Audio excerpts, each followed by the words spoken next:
राज्यसभा चुनाव के लिए नामांकन दाखिल किए जा रहे हैं। अलग अलग राज्यों से बीजेपी, कांग्रेस और क्षेत्रीय दलों ने अपने उम्मीदवार खड़े किए हैं।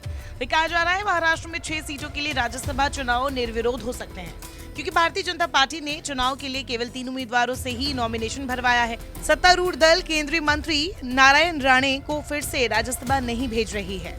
बीजेपी ने चुनाव के लिए अशोक चौहान, मेघा और डॉक्टर अजीत गोपछड़े को मैदान में उतारा है। मुख्यमंत्री एकनाथ शिंदे के नेतृत्व वाली शिवसेना ने मिलिंद देवड़ा को नामांकित किया है, जो हाल ही में पार्टी में शामिल हुए हैं। बीजेपी की केंद्रीय चुनाव समिति ने बुधवार दोपहर नामों की घोषणा की। पार्टी 4 सीटों पर चुनाव लड़ने पर विचार कर रही थी, लेकिन अब इस पर गहन बातचीत हो रही है। अब तक पार्टी 3 उम्मीदवारों के नाम का ऐलान कर चुकी है। मंगलवार को बीजेपी में शामिल हुए पूर्व मुख्यमंत्री अशोक चौहान, पुणे की पूर्व विधायक मेघा कुलकर्णी और पार्टी कार्यकर्ता गोपछड़े के नामों की घोषणा की गई। नरेंद्र मोदी सरकार में सूक्ष्म, लघु और मध्यम उद्यम मंत्री के रूप में कार्यरत 71 साल के राणे को रत्नागिरी सिंधु दुर्ग निर्वाचन क्षेत्र से आगामी लोकसभा चुनाव लड़ने के लिए भी कहा जा सकता है। दूसरी ओर कांग्रेस ने पूर्व मंत्री और दलित नेता चंद्रकांत हंडोरे को चुनाव के लिए अपना उम्मीदवार बनाया है।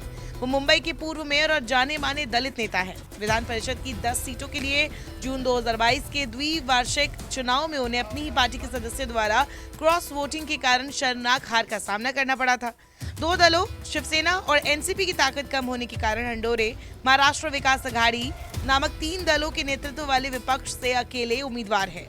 बीजेपी के एक अन्य सहयोगी अजित पवार के नेतृत्व वाली राष्ट्रवादी कांग्रेस पार्टी ने अभी तक अपना उम्मीदवार घोषित नहीं किया है। जानकार मानते हैं कि बीजेपी एनडीए से चौथा उम्मीदवार उतारने को लेकर असमंजस में है, क्योंकि कांग्रेस ने एक दलित नेता को जो मैदान में उतार दिया है, इसलिए इस पर इतना विचार किया जा रहा है, क्योंकि ये राजनीतिक रूप से सही नहीं होगा।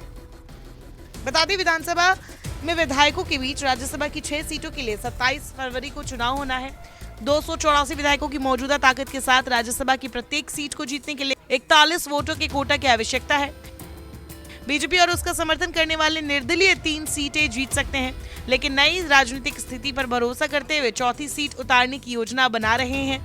शिंदे के नेतृत्व वाली शिवसेना और अजित पवार के नेतृत्व वाली एनसीपी अपनी मौजूदा ताकत के आधार पर एक सीट जीत सकती है। कांग्रेस एकमात्र विपक्षी पार्टी है जिसके पास एक सीट जीतने की पर्याप्त ताकत है। नमस्कार, मैं हूं मानक गुप्ता। अगर आपको हमारा ये वीडियो पसंद आया हो तो इसे लाइक और शेयर जरूर करें, और हाँ, हमें सब्सक्राइब और फॉलो करना ना भूलें, ताकि आप देश और दुनिया की कोई खबर मिस ना करें। तो जुड़े रहिए हमारे साथ और देखते रहिए न्यूज़ 24।